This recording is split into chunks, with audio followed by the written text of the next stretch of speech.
नमस्कार, मैं doctor K C Sharma, associate professor department of geography, Babu Sobaram राजकीय कला महाविद्यालय अलवर। आज हम बीए पार्ट सेकंड कक्षा में मृदा संसाधन के बारे में हम बात करेंगे। और मृदा संसाधन में अब से पहले दो भाग में हमने मृदा की विशेषताएं और मृदा को प्रभावित करने वाले प्रमुख जो तत्व हैं उनके बारे में विस्तृत रूप से चर्चा की। आज हम मृदा तृतीय पाठ में मृदा की जो परिच्छेदिका है, सॉइल प्रोफाइल, इसके बारे में हम बात कर रहे हैं। भू सतह और उसके नीचे स्थित मूल सेलों के ऊपरी भाग के मध्य स्थित समस्त भाग के लंबवत संस्तरों को सामूहिक रूप से मृदा परिच्छेदिका कहते हैं।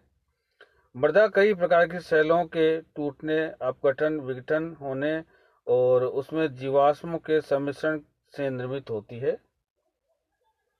मृदा कई मुलायम तत्वों से मिलकर के बनी हुई होती है। ये तत्व कई परतों के रूप में मृदा संस्तरों का निर्माण करते हैं, जिसमें सबसे मुलायम व समान पदार्थों से बनी हुई परत सबसे ऊपर तथा सबसे कठोर चट्टानें सबसे नीचे होती हैं, जिसमें असमान आकार के मोटे कण मिलते हैं। मृदा परिच्छेदिका के संस्तरों का मुख्य रूप से दो प्रमुख वर्गों में विभाजन किया जाता है: जैविक संस्तर ऑर्गेनिक होराइजन और खनिज संस्तर मिनरल होराइजन। दोनों संस्तरों को हम विस्तृत रूप से हम देखेंगे। पहला, जैविक संस्तरण। मृदा परिच्छेदिका के ऊपरी भाग को जैविक संस्तरण कहा जाता है। इसमें जीवित और मृत जैविक पदार्थ बहुतायत में पाए जाते हैं। इन संस्तरों को अंग्रेजी के ओ अक्षर के द्वारा इंगित किया जाता है। इन जैविक संस्तरों का निर्माण पौधों और जंतुओं से प्राप्त जीवाश्म पदार्थों के संचयन से होता है। जैविक संस्तरण को दो उपभागों में बांटते हैं: O1, O2।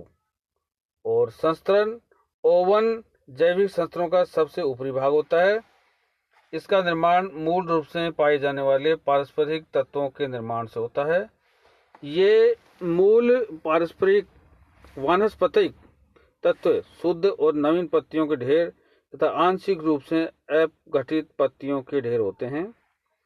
नवीन पत्तियों वाले ढेरों को पर्ण ढेर या लिटर लेयर भी कहते हैं। आंशिक रूप से अपघटित पत्तियों के ढेर को संस्तृत स्तर भी कहते हैं, जिसका निर्माण विभिन्न पौधों और जंतुओं के परिवर्तित अवशेषों से होता है। इस संस्तर के में पाए जाने वाले जैविक तत्वों का एवं इसमें मृत भागों को वियोजन के द्वारा इतनी अधिक मात्रा में रूपांतरित कर दिया जाता है कि बिना सूक्ष्मदर्शी यंत्रों के इनकी पहचान करना भी बहुत कठिन होता है। O2 संस्तर में स्थित इन वियोजित जैविक पदार्थों को जीवाश्म या ह्यूमस कहते हैं। दूसरा, खनिज संस्तर। इस संस्तर का निर्माण अकार्बनिक या अजैविक खनिजों से होता है। इन संस्तरों में भी एक सीमित मात्रा में जैविक संस्तर अंश पाया जाता है।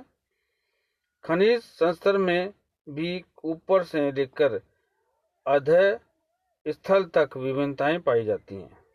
इसलिए इस संस्तर को भी 3 संस्तरों में विभाजित किया जाता है और जिनका नामकरण भी अंग्रेजी के A, B और C अक्षरों से किया जाता है। इन A, B और C संस्तरों में भी विभिन्नता होने के कारण इनको भी हम अलग अलग भागों में A1, A2, A3, B1, B2, B3 आदि भागों में विभिन्नता विभाजित कर देते हैं। जलवायु में विभिन्नता विभिन्न प्रकार के इन समान संस्तरों में भी विभिन्नता आ जाती है और खनिज संस्तरों के उपविभागों का विवरण भी हम इस प्रकार से दे सकते हैं। A1 यह खनिज संस्तर का सबसे ऊपरी स्तर होता है, जिसकी स्थिति O2 के ठीक नीचे होती है। इसमें खनिजों के साथ जैविक पदार्थों का भी मिश्रण पाया जाता है और इस संस्तर का रंग काला और इसमें जीवीय घटनाएं अधिक होती हैं। A2 इसमें खनिजों का अधिकतम अपवहन होता है और अपक्षालय की क्रिया अधिक होने के कारण इस संस्तर को अपवहन मंडल भी कहते हैं। इसका रंग हल्का होता है। A3 यह A और B के मध्य का भाग ट्रांजिशनल जोन होता है। B की अपेक्षा A संस्तर के लक्षण अधिक इसमें मिलते हैं। इस संस्तर की सभी प्रकार की मृदा परिस्थितियों में विद्वान नहीं रहता है। यह मंडल B1 A और B के मध्य का संक्रमण मंडल है। इसमें A की अपेक्षा B की विशेषताएं अधिक पाई जाती हैं। यह भी हमेशा सभी प्रकार की मृदा परिस्थितियों में विकसित नहीं होता है। B2 इस संस्तर में कैल्शियम और कार्बोनेट या जिप्सम का गहराई तक अधिक मात्रा में विनिक्षेपण होता है। इनके साथ जैविक पदार्थों का भी विनिक्षेपण होता है और इसे विनिक्षेपण मंडल भी कहते हैं। B3 B व C के मध्य का मंडल है। इसमें C की अपेक्षा संस्तर के लक्षण अधिक मिलते हैं। C इसको अधोस्तरबी मंडल भी कहते हैं और यहाँ आधार सेल के अपेक्षित पदार्थों को रिगोलित कहते हैं। इसमें आधार सेलों की संरचनात्मक विशेषताएं पूर्ण रूप से परिलक्षित होती हैं। D मिट्टियों के नीचे संगठित दृढ़ और कठोर आधार सेल के मंडल को D संस्तर कहते हैं।